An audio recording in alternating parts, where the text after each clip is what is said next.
샬롬. 여러분 잘 지내셨죠? 저와 제 아내, 저희 부부는 기도해 주셔서 건강하고 무사하게 제주 일정을 잘 마치고 어제 저녁에 집에 돌아왔습니다. 기도해 주셔서 감사합니다. 오늘은 누가복음 3장 15절부터 38절까지 말씀을 함께 보도록 하지요. 기도하고 시작하겠습니다. 사랑하는 주님 감사합니다. 오늘도 말씀 앞에 나아갑니다. 누가복음 이 말씀을 통하여 예수님의 세례 받으시는 이 시간, 하나님이 예수님을 누구라 말씀하시는지 우리가 귀로 듣고 마음에 새기며 또 내가 누구인지 알게 되는 은혜의 시간이 되게 하여 주시옵소서. 예수님의 이름으로 기도합니다. 아멘. 말씀 듣고 오겠습니다. 백성들이 바라고 기다림으로 모든 사람들이 요한을 혹 그리스도신가 심중에 생각하니 요한이 모든 사람에게 대답하여 이르되 나는 물로 너희에게 세례를 베풀거니와 나보다 능력이 많으신 이가 오시나니 나는 그의 신발끈을 풀기도 감당하지 못하겠노라. 그는 성령과 불로 너희에게 세례를 베푸실 것이요 손에 키를 들고 자기의 타작마당을 정하게 하사 알곡은 모아 곶간에 들이고 쭉정이는 꺼지지 않는 불에 태우시리라. 또 그 밖에 여러 가지로 권하여 백성에게 좋은 소식을 전하였으나 분봉왕 헤롯은 그의 동생의 아내 헤로디아의 일과 또 자기가 행한 모든 악한 일로 말미암아 요한에게 책망을 받고 그 위에 한 가지 악을 더하여 요한을 옥에 가두니라. 백성이 다 세례를 받을새 예수도 세례를 받으시고 기도하실 때 하늘이 열리며 성령이 비둘기 같은 형체로 그의 위에 강림하시더니 하늘로부터 소리가 나기를 너는 내 사랑하는 아들이라 내가 너를 기뻐하노라. 예수께서 가르치심을 시작하실 때에 30세쯤 되시니라. 사람들이 아는 대로는 요셉의 아들이니 요셉의 위는 헬리요 그 위는 맏다시요 그 위는 레위요 그 위는 멜기요 그 위는 얀나요 그 위는 요셉이요 그 위는 마따디아요 그 위는 아모스요 그 위는 나훔이요 그 위는 에슬리요 그 위는 낫게요 그 위는 마시요 그 위는 마따디아요 그 위는 서머인이요 그 위는 요색이요 그 위는 요다요 그 위는 요아난이요 그 위는 네사요 그 위는 스룹바벨이요 그 위는 스알디엘이요 그 위는 네리요 그 위는 멜기요 그 위는 아띠요 그 위는 고삼이요 그 위는 엘마담이요 그 위는 에루요 그 위는 예수요 그 위는 엘리에서요 그 위는 요림이요 그 위는 맏다시요 그 위는 레이유요 그 위는 시므온이요 그 위는 유다요 그 위는 요셉이요 그 위는 요남이요 그 위는 엘리야킴이요 그 위는 멜레아요 그 위는 멘나요 그 위는 마따다요 그 위는 나단이요 그 위는 다윗이요 그 위는 이세요 그 위는 오벳이요 그 위는 보아스요 그 위는 살몬이요 그 위는 나손이요 그 위는 아미나답이요 그 위는 아니요 그 위는 헤스론이요 그 위는 베레스요 그 위는 유다요 그 위는 야곱이요 그 위는 이삭이요 그 위는 아브라함이요 그 위는 데라요 그 위는 나홀이요 그 위는 스룩이요 그 위는 르우요 그 위는 벨렉이요 그 위는 헤보요 그 위는 살라요 그 위는 가이난이요 그 위는 아박사시요 그 위는 셈이요 그 위는 노아요 그 위는 레멕이요 그 위는 무드셀라요 그 위는 에녹이요 그 위는 야렛이요 그 위는 마할랄렐이요 그 위는 가이난이요 그 위는 에노스요 그 위는 셋이요 그 위는 아담이요 그 위는 하나님이시니라. 아멘.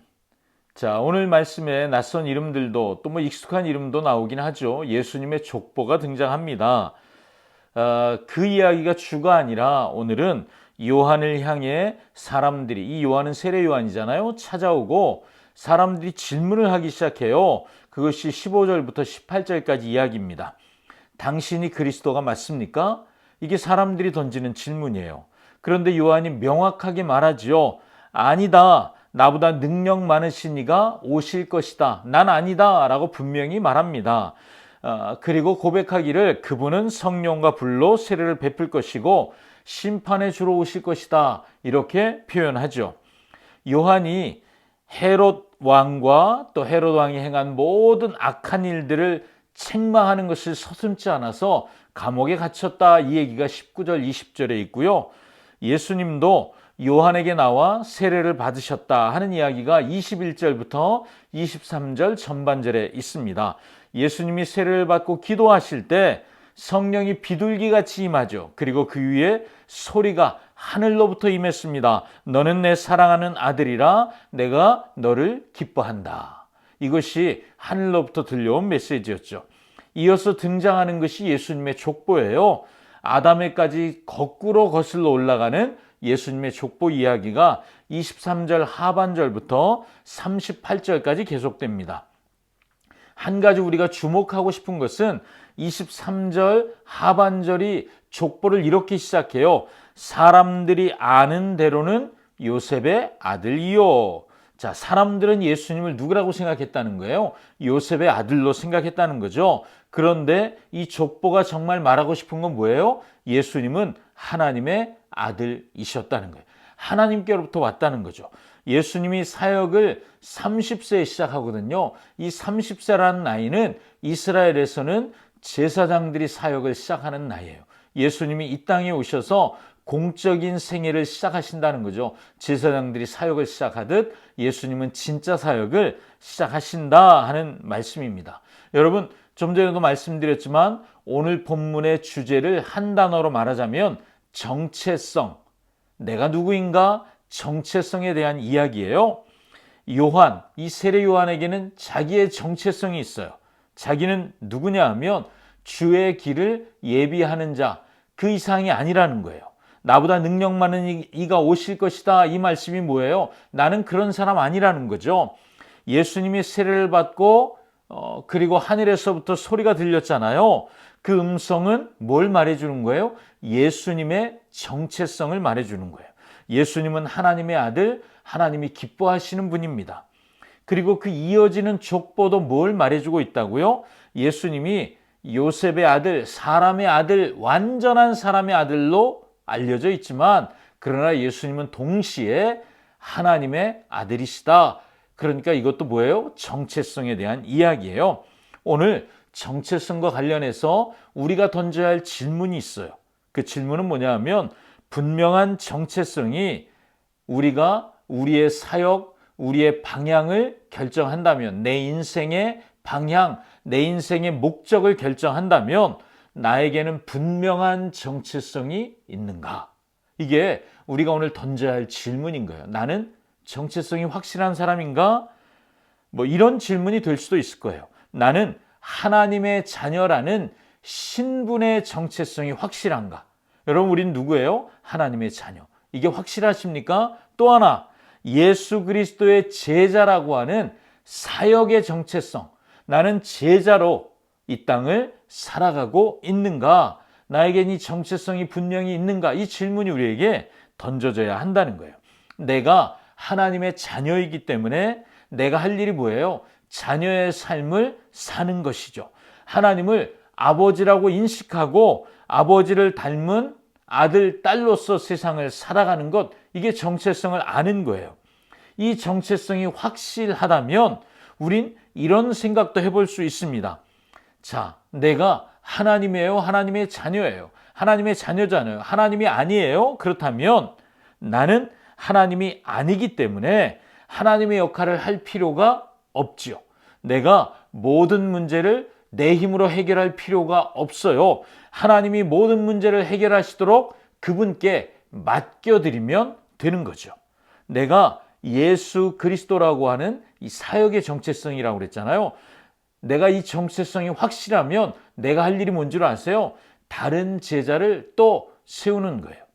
너희는 가서 모든 족속으로 제자를 삼고, 우리가 제자 삼는 것이 제자의 일이잖아요. 그러니까 제자를 만드는 거죠.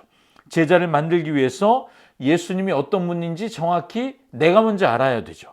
예수님이 기뻐하시는 일이 무엇인지 내가 알아야 하죠. 하지만 또 기억해야 할 것은 나는 제자이지 예수님이 될 수는 없습니다. 예수 그리스도를 전하는 사람이지 예수님 대신 그 자리를 차지하면 안 되죠. 오직 예수님을 따르는 사람, 그것이 바로 우리라는 것. 그걸 우리가 오늘 기억해야 합니다. 그러면 오늘 본문을 쭉 보셨잖아요. 오늘 본문에 나타나는 하나님은 어떤 분이신가요? 하나님은 아들의 정체성을 가르쳐 주시는 분이에요. 너는 내 아들이야, 내가 기뻐하는 자야. 아들을 보내시고 아들이 누구인지 가르쳐 주시는 분이죠. 그러니까 내가 누구인지 잘 모르겠어요. 그렇다면 누구에게 물어야 합니까? 나를 보내신 하나님께 묻는 거죠. 내가 누구인지 잘 모르겠다면 하나님께 물으셔야 돼요. 하나님은 가장 정확하게 내가 누구인지 잘 아는 분이기 때문에 나에게 가장 정확하게 가르쳐 주실 수 있는 분이죠. 하지만 사탄은 끊임없이 온갖 거짓말로 우리를 속입니다. 예수님의 족보를 소개하면서 우리가 아까 나누었잖아요. 사람들이 아는 대로 이런 표현을 쓰잖아요. 여러분, 사람들이 하는 말, 사람들이 나에 대해서 그렇다라고 얘기해 주는 것, 그것이 내가 아니라는 거죠. 그건 그냥 사람들의 생각일 뿐이에요. 그런데 우리는 사람들이 해주는 그 말을 귀 기울여 듣고 그게 나인 것처럼 생각하죠. 저도 그래요. 사람들이 뭐라고 말하면 귀 기울여 들어요. 나는 사탄이 사람들을 동원해서 들려주는 말을 들을 수는 있어요. 그런데 그걸 마음에 두어서는 안 되는 사람입니다. 왜요? 그건 거짓말이기 때문이에요. 그래서 곧이어 우리가 이제 이어지는 본문에서 우리가 보게 될 텐데요. 사탄의 시험의 핵심이 뭐냐 하면 내가 만일 하나님의 아들이라면 정체성을 붙잡고 흔드는 거예요. 너 정말 맞아? 네가 하나님의 아들 맞아? 여러분, 그래서 정체성을 아는 게 너무 중요해요. 내가 누구인지 아는 게 너무 중요해요. 왜요? 사탄의 유혹을 이기고 살아가는 비결이 여기 있어요. 그래서 하나님은 내가 누구인지 정확히 알려주시는 분입니다. 그렇게 함으로써 흔들리지 않는 믿음으로 세상을 살아가도록 우리를 도와주시는 분이죠. 자, 그렇다면 말씀을 묵상한 우리가 이 말씀과 함께 오늘 어떻게 살면 좋을까요? 여러분, 나의 정체성을, 내가 누구인지 오늘 주님께 다시 한번 물어보십시오. 주님, 나는 누구이죠? 나는 주님께 어떤 존재죠? 여러분 한번 물어보십시오. 저는 이 말씀 묵상하며 주님께 물었습니다. 그리고 주님께 내가 누구인지 들었습니다. 자, 여러분은 여러분 스스로 주님 앞에 나아가십시오. 그리고 내가 누구인지 물어보십시오. 그리고 하나님이 뭐라고 말씀하신지 노트에 꼭 기록해 보십시오. 여러분, 그것을 시시때때로 꺼내 읽어보시면 사탄이 하는 거짓말에 우리는 더 이상 속는 사람이 되지 않을 것입니다. 오늘 한번 주님 앞에 나가 물어보시고 주님이 가르쳐 주시는 대로 여러분 혹시 하나님이 말씀하신 것들이 있다면 유튜브나 아니면 밴드에서 댓글로 한번 달아보시는 것도 좋은 방법이 되실 것 같죠. 기대됩니다. 여러분, 오늘도 말씀과 함께 승리합시다. 아멘. 기도하겠습니다. 사랑하는 주님, 오늘 우리가 내가 누구인지 아는 것이 얼마나 귀한 일인지 깨닫습니다. 하나님, 세례 요한에게도 예수님에게도 분명한 정체성, 내가 누구인지 아는 생각이 있었습니다. 하나님, 우리에게도 내가 누구인지 정확히 알려주십시오. 그래서 사탄의 거짓말에 더 이상 속지 않는 내가 누구인지 알기 때문에 사람들을 사랑하고 제자로 세워가는 이 아름다운 일을 감당하는 우리 동북교회 모든 성도들 되게 하여 주시옵소서. 주님, 오늘 주님 앞에 나가 내가 누구인지 묻기 시작할 때 내가 누구인지 가르쳐 주시는 주의 음성 듣는 복된 날 되기를 원합니다. 예수님의 이름으로 기도합니다. 아멘. 샬롬. 오늘도 행복하십시오. 아멘.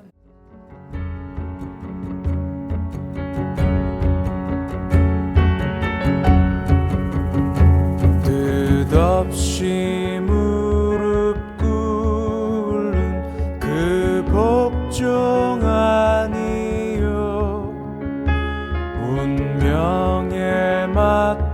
사는 그 생활 아니라 우리의 믿음 치솟아 독수리 날듯이